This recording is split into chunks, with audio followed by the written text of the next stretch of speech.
All right, so today, class, for Black Social Capital, we have my very best friend, Staff Sergeant Anthony Heath. He's joining us today, located in upstate New York. And we're going to talk to him about his experiences in his career, as well as his educational experiences, and just how has Black social capital impacted the moves that he makes, and how does he use his Black social capital to help impact others. Welcome, Staff Sergeant Anthony Heath. Thank you very much, Professor Bass. Do you want to tell the class a little bit about yourself before we hop into the questions? Sure. My name is Staff Sergeant Anthony Heath, as you mentioned. I've been in the Marine Corps now for 15 years, roughly the same amount of time of our friendship. I've deployed 3 times, went to Africa, Iraq, and to what's called BSERF, the Black Sea Rotational Force. I have an associate's in accounting, a bachelor's in finance and accounting, master's or MBA in finance with a concentration in corporate finance. And I am still here because it's fun and because of my network. So yeah, glad to be here. All right, so one of the first questions is, what interested you in joining the Marine Corps? So, absolutely nothing. Let's be honest about this. My recruiter, Staff Sergeant Varies, came in during a week where every recruiter came in, and he was head and shoulders above every other recruiter that I had met at the time. His uniform was impeccable, the way he spoke, the way he walked and talked, and I was the smart aleck, if you will, and just kept asking him questions. And he was like, "All right, where are you from?" And I said, "New York." And he's from New Jersey, so he was like, "Oh, I got him easy." And so he issued a challenge, and he asked me some questions about what I wanted to do. You know, today I want to travel, I want money, I want to get good experience, and I had a college experience that I was going through, or that I was expected to go to, but he sold me on it. Plain and simple, he sold me on it. And if you remember, I remember it's 05, so gas was getting really, really high. And I didn't have a car yet, but I was like, once I get a car, I don't want to pay these gas prices. And he was like, "I have a gas card for my car, and it's free." It's like, free gas. I can see my best friend anytime I want to. So that's a joke, but it was definitely like a real thing for me at that point. And I was like, for the gas card, I might do it, because gas was like $4. So yeah. Now, when you say you met him, is this a recruiter that you met at school? Is this a recruiter that you met when you were in the mall? How did this introduction happen? High school. And he literally followed me from all my classes. I was like, "Hey, I want to just sit down. Give me 15 minutes." Gave him the 15 minutes. And then I didn't call him back one day, and he showed, remember I used to work at Wendy's. He pulled up at Wendy's and ordered food, sat down at Wendy's, and was like, "You got time?" "Okay. All right, I got time." And so, yeah, that's how he got me. Nice. Okay. Yeah. So the next question is, while you were in high school, what was your life plan? Did you plan on joining the armed forces? Absolutely not. Again, so I come from a faith-based family. Grew up in Kojic, and so I fully intended to go to college. All my mentors had went to college, and they came from that setting. And so I found a college based off of my pastor at the time, and it was in Nashville, Tennessee, Lipscomb University. And I'm like, "This looks great." He's like, "It's a great school." I was really into music. I played some instruments. So he was like, "You should go and check it out." So my dad and I went, and I was like, "This is phenomenal. I love this place. I love Nashville. It's great." And then they asked about, church as a part of the curriculum. And I was like, "Hold on, you mean I'm going away to college and I still have to go to church?" And he was like, "Yeah." I was like, "Oh, I'm not going to church. I'm not going to church when I'm at college." And so I was like, "All right, how can I forge my own path with no money, and still living off my parents and everything like that. And That's not the very so. that's how the guy ended up. Yeah. Listen, he showed Okay. up. He showed up at the right time. All right. Absolutely. How have your views of the world changed as a result of all that you've experienced throughout your career? Great question. My views have changed immeasurably. So I have touched every continent except for Antarctica. And so, even in that statement, you can't stay the same. I'm from New York, so all I thought was New York is the center of the world, and that is it. And in 2007 or 2006, I went to Paris Island and found out that it wasn't the center of the world. South Carolina, there's other places that exist. And then I went to North Carolina, and I was like, okay, this is all right. And then they shipped me to Okinawa, Japan, where they completely changed my world.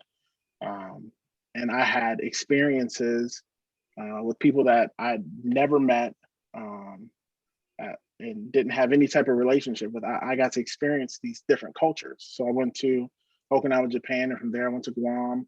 And from there I went to Australia, Sigonella, Italy, Rota, Spain, Stuttgart, Germany, Ayacucho, Peru, Djibouti, Africa, Ghana, Senegal, just all of these places and different cultures. And I'm the type of person I'm really interested in finding out about other people's cultures. So my experience was one that was just amazing and taught me that, it's the world is such a huge place and we are so very small in it. So, we have to try to make a large impact.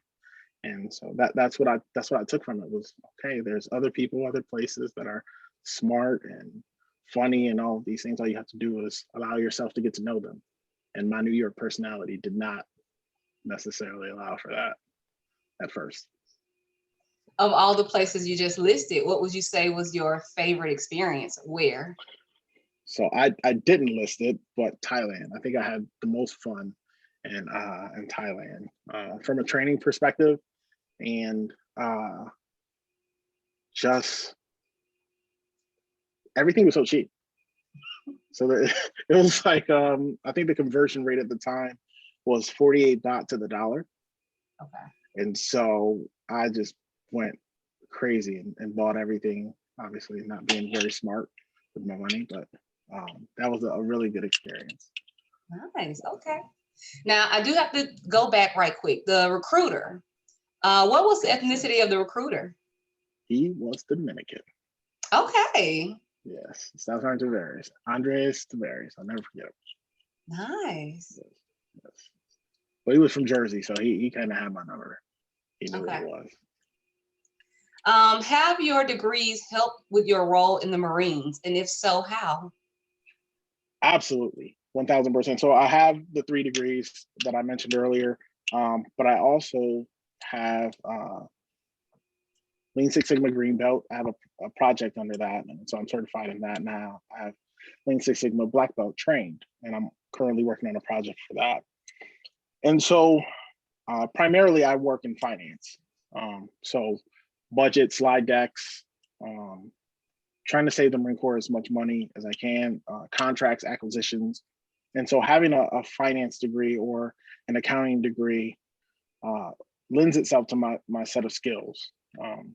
I'm really, really good when it comes to numbers.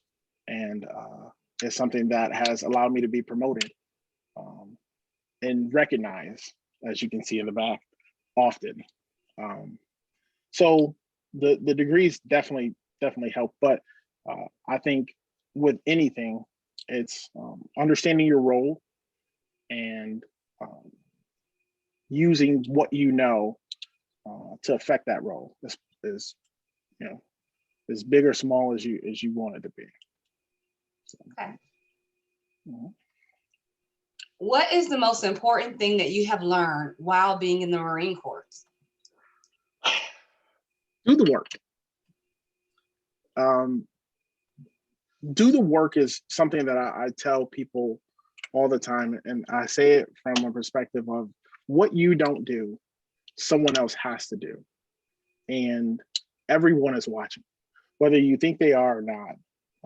They're watching you, especially when you're as confident as I am, or anyone else. Like, they want to see, why is he so confident, or he feels he's so great at what he does.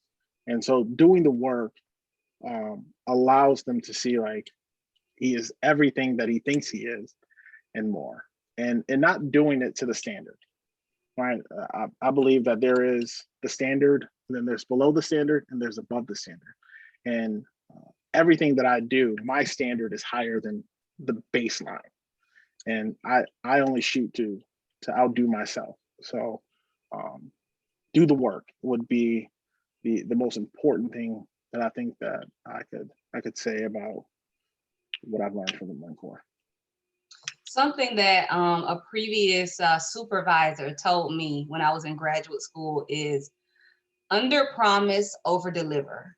Absolutely. And I think that I took that really, really tight to me in terms of what my work ethic would be in my career, where, people are already going to have expectations. Yes. And so if I promise to meet your expectations, but I know my ability is to exceed them, I'm not going to tell you I'm going to exceed them, but I'm going to exceed them every single time. Because again, I agree with you, set your own expectations and only work on outdoing you as opposed to outdoing others. So that was definitely something I learned while I was in graduate school. Under promise, over deliver. We say manage expectations, right? So you may think that I can get 30 things done in one day, and I know that I can get 60. But if I give you 60 every time you ask me to do 30, then 60 becomes your measure. Mm-hmm. And so managing expectations is a part of that as well. So yeah, I'm definitely in agreement with you for sure. Let's see. How have you been impacted by Black social capital at this point in your career?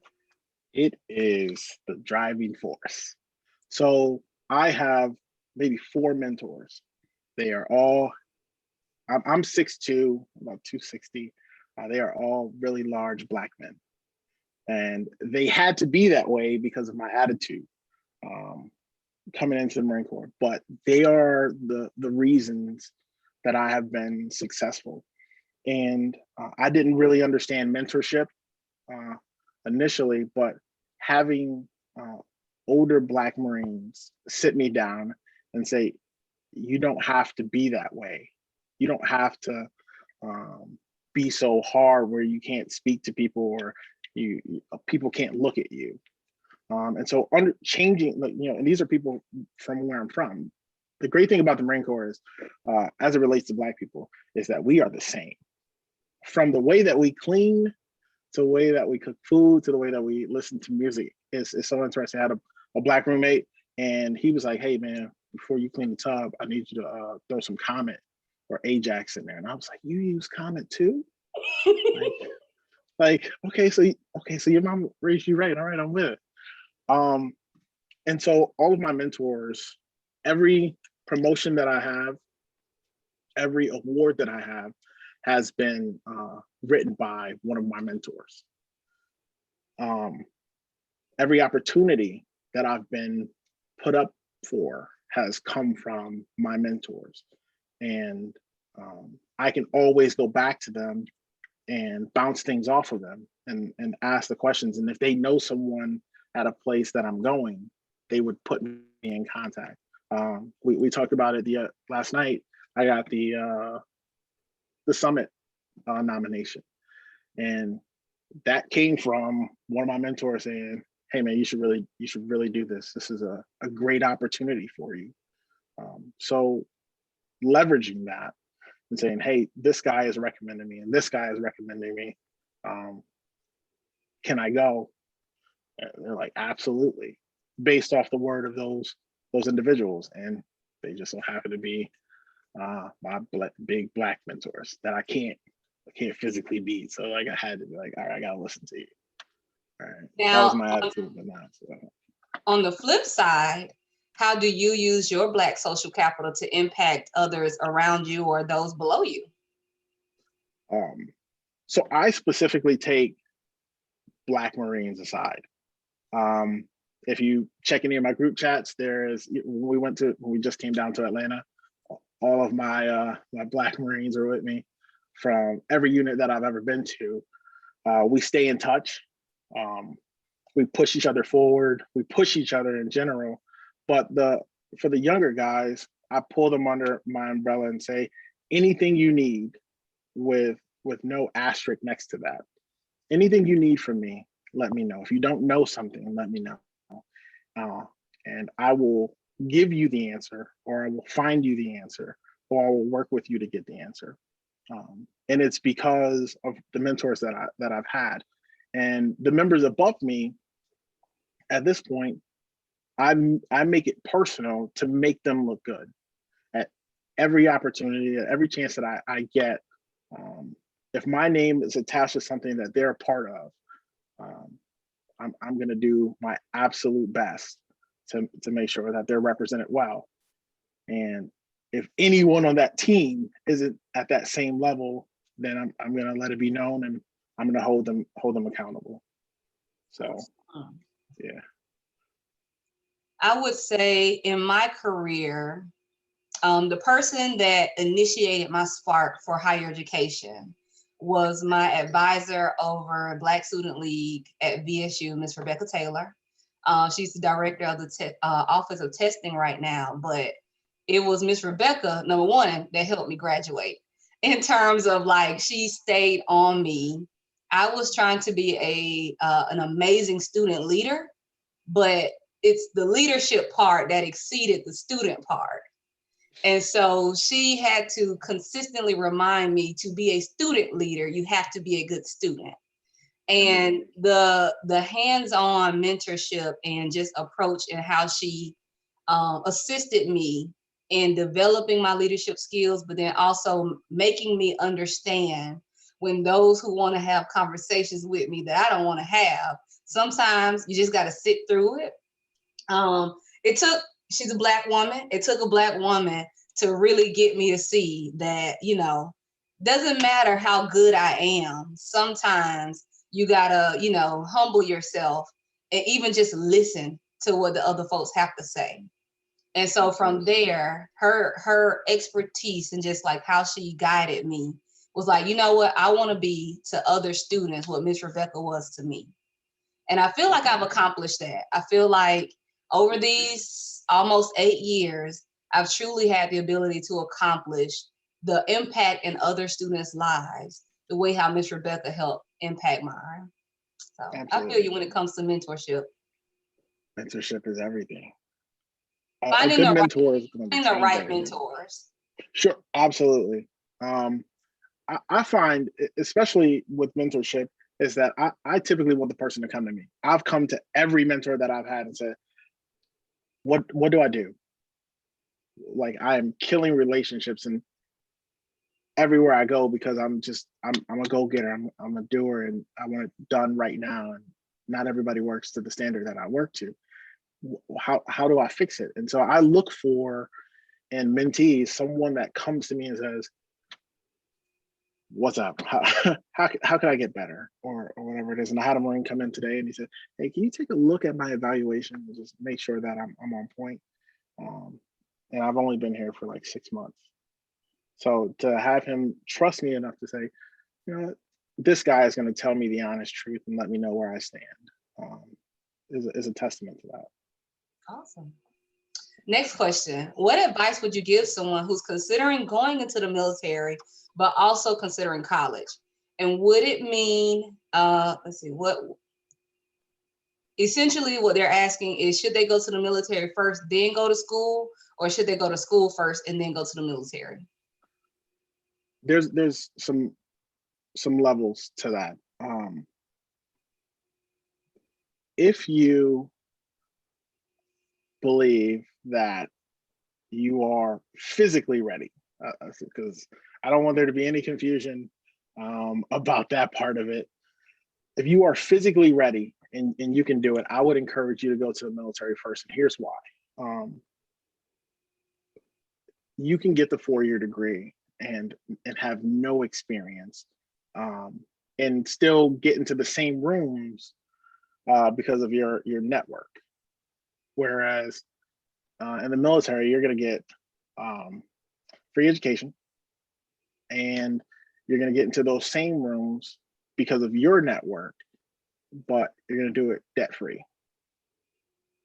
And so it's a balance. For me, I am completely debt free with all my degrees. They pay for them, or I get scholarships. But understanding, one, your mentality has to be right, and two, you have to be physically fit in order to enter into specifically the Marine Corps. I can't speak for everyone else, but our standards are crazy, and it's because we want a certain type of mentality. And so if you're fresh out of high school, just go in, right? You're gonna travel, you're gonna do all these fun things, you're gonna gain some experience, some life experience. And I think that you can do it in college. However, it just really depends on your maturity. Are you mature enough to go to college and really do what you need to do? And if you know that that's not where you are, then don't do that. Flip side, if you come out of college and you say, I'm physically fit, I have a little bit of student loan debt, and I want to go to join the military, here's the great thing about it. You're still going to get the same GI Bill benefits that I get, but you're going to get paid more than me. So officers make exponentially more than the enlisted side. I have degrees now, so I can go be an officer, but I don't like to run. And officers have to run fast. They have to lead from the front. And if there was any way to kind of explain it, enlisted are the executors of whatever needs to be done. Officers are the planners.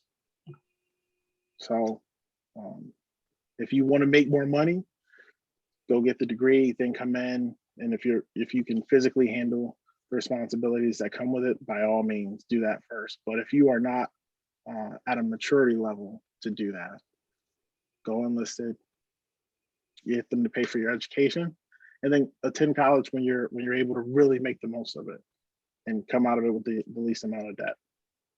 Awesome advice. Yeah. How important is it to have connections in your career? My career is so competitive. So I am a supply chain manager and financial analyst, kind of wrapped up into one. And so we all know what we have to do. We have what's called a roadmap. And the roadmap tells you, at this rank, you should be doing this, or you should have been to these courses in these places. And so when everyone does that, you have to have something to set yourself apart. And so knowing people that can put you in position to go to places that you normally wouldn't get into is what's really going to set you apart. And so that has been my experience, is the people I know that nominate me for things and award me certain things.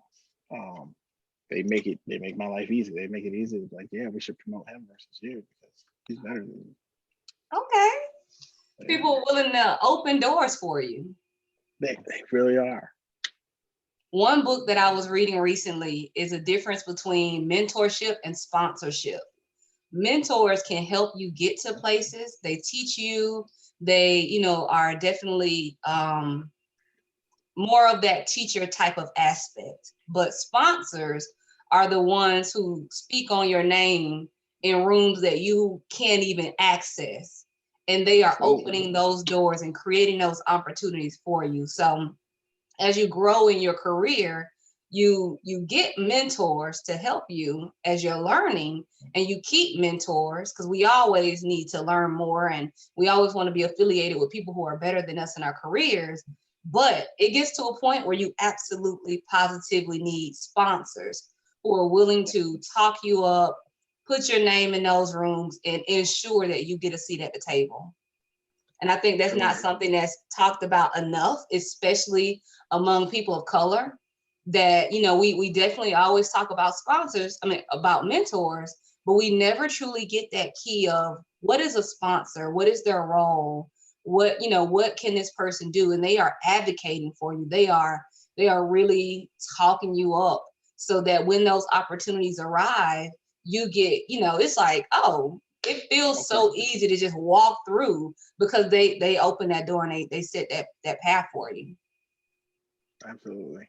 I think mentors are your guides, right? They're going to give you your limits. Hey, you can only go this far to this side and this far to this side. Whereas, like you said, your sponsor is going to be the person that mentions the things that you do, right, within those confines, and say, hey, this person is perfect for this. And depending on, you know, their ability, they can say something and put you in a room that, you know, you didn't anticipate ever being in. And, yeah. Here we are. Let's see. So there are some Black people who feel like the military is negative in terms of, like, you know, Black folks shouldn't join the military. What are some positives that you have seen from being Black in your job market? All right, so I'll give historical context to this. If you don't know, I challenge everyone out there that's listening, look at the Montford Point Marines and their contributions to the Marine Corps. And specifically, it's called Camp Johnson now, but that's where all the service MOSs go, the service jobs. And so Black people and white people couldn't go to boot camp together. And so we had to create our own boot camp for the Marine Corps, and it's called Montford Point. And all of the service MOSs, all the jobs that we were allowed to do were housed in that one place. We don't want to pay for them to travel. We don't want to, you know, give them rifles. We don't want to do all these things. So we'll put it right there. And so I went to Camp Johnson. I was funneled into a service MOS, a service job. And the great thing about that, because it sounds so negative when you say, well, they couldn't train together and they got funneled in these jobs. These are the jobs that we need now. Transportation, the mobility, supply chain management, financial management, human resources. These are the jobs that pay really, really, really well and require experience. And so the pipeline now is that I can have a guy that's been in for 6 months, and he can come to me as a reservist, and he can go run one of Amazon's warehouses. Young Black kid can make $67,000 with no degree because he has an experience that someone else doesn't. So that's been one of the best things that I found specifically in the Marine Corps, is something that was meant to be kind of a negative and is a negative stain on that history has ultimately set up a lot of people that I know and really great careers after this, whether it's 4 years or 24 years. The experience that you gain, the leadership that you're able to exhibit here translates very, very well on the civilian side and sector.